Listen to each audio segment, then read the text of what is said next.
Bonjour à toutes et à tous. Aujourd'hui, dans le cadre de l'activité de remplacement du stage, je me permets d'apporter une réflexion personnelle concernant le métier d'avocat dans le cadre de la crise sanitaire actuelle qui nous touche particulièrement. Je vais développer ma réflexion en commençant par répondre à la question de savoir ce qu'est réellement un avocat et quelles en sont ses obligations. Je vais poursuivre en parlant de la crise sanitaire Covid-19 et de ses conséquences de manière générale, pour en arriver au cas spécifique de l'avocat. Enfin, je donnerai mon avis sur les mesures et proposerai éventuellement des solutions face à cette crise. Pour commencer, selon le dictionnaire Larousse, l'avocat est un auxiliaire de justice dont la mission consiste à assister et à représenter en justice une personne qui se présente à lui et à défendre ses intérêts devant les différentes juridictions. Devant cette définition, il faut retenir, de manière générale, que l'avocat représente son client. Il est donc tenu de défendre ses droits et ses intérêts devant une juridiction. Les avocats peuvent être spécialisés dans un domaine précis. Par exemple, on peut devenir avocat en droit des affaires, en droit de la famille, en droit pénal, etc. Tout avocat est tenu par le secret professionnel. Le secret professionnel est régi à l'article 458 du Code pénal. C'est la garantie pour le client de la confiance que celui-ci place en son avocat, de sorte que le client ne puisse jamais regretter quoi que ce soit sur les confidences à son avocat. Il est également soumis au code de déontologie des avocats. La déontologie est un ensemble de règles que l'avocat est tenu de respecter dans son activité professionnelle. Ces règles existent avant tout dans l'intérêt de celui que l'avocat défend, le justiciable.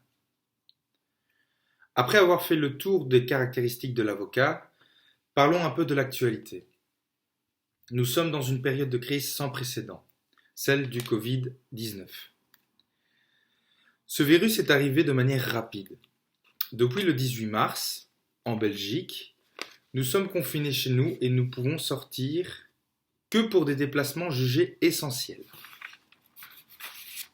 Petite remarque là-dessus, je pense que le caractère essentiel des choses est relatif à chacun. C'est un terme inapproprié utilisé par le Conseil national de sécurité. Ce dernier s'est fixé lui-même ses déplacements qui sont le trajet aller-retour pour le travail, faire les courses, aller faire le plein, évitant éventuellement faire du sport, mais de manière stricte, pas plus de 2 personnes. Cependant, tout travailleur étant intimement lié au secteur de l'ORECA a dû stopper de manière nette ses activités, puisqu'ils ont dû fermer. Seuls les magasins d'alimentation et les établissements hospitaliers restent ouverts. Mais qu'en est-il des avocats? Les tribunaux sont-ils toujours accessibles? Y a-t-il encore des audiences? Depuis le début du confinement, les audiences sont partiellement suspendues. Pour le côté civil, c'est simple. La procédure peut s'effectuer de manière écrite. Pour le côté pénal, cela pose problème. En effet, dans le cadre de la détention préventive, régie par la loi du 20 juillet 1990, je rappelle que si une infraction reprochée est punie d'une peine d'emprisonnement de plus de 1 an, le juge d'instruction peut décider d'une détention préventive en signant un mandat d'arrêt.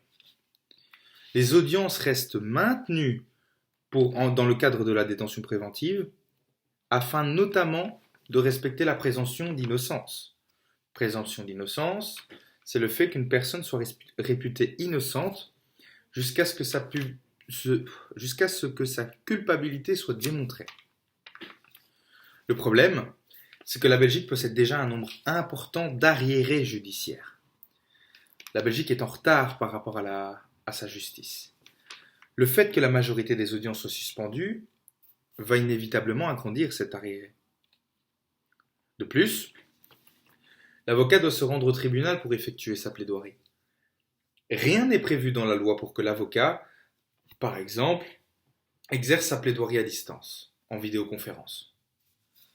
Il se met donc en danger car il reste près du juge et de l'avocat de la partie adverse, voire même de son propre client.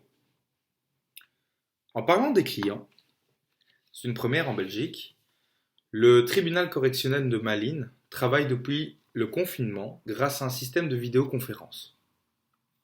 Il permet aux détenus d'assister aux audiences et aux juges de les interroger. La situation actuelle me semble facilement critiquable.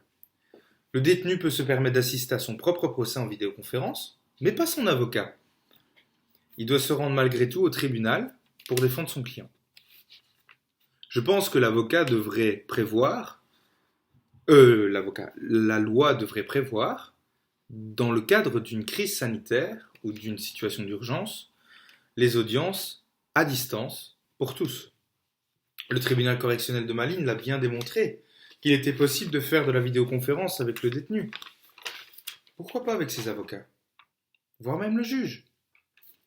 Cela permettrait d'éviter les nombreux arriérés qui sont en train de se créer tous les jours et de respecter le droit à une justice simple, rapide et efficace pour tous, régie par l'article 6 de la Convention européenne des droits de l'homme. Je vous remercie de votre attention. Pour cette réflexion, je me suis inspiré de quelques articles de presse, de la RTBF, de l'Avenir, du Soir, notamment pour le tribunal correctionnel de Malines. Je me suis également informé dans le code pénal pour l'aspect théorico-pratique. J'ai utilisé le Larousse, les vidéos YouTube qui expliquaient très clairement le métier d'avocat, et également la procédure pénale. Je vous remercie de votre attention.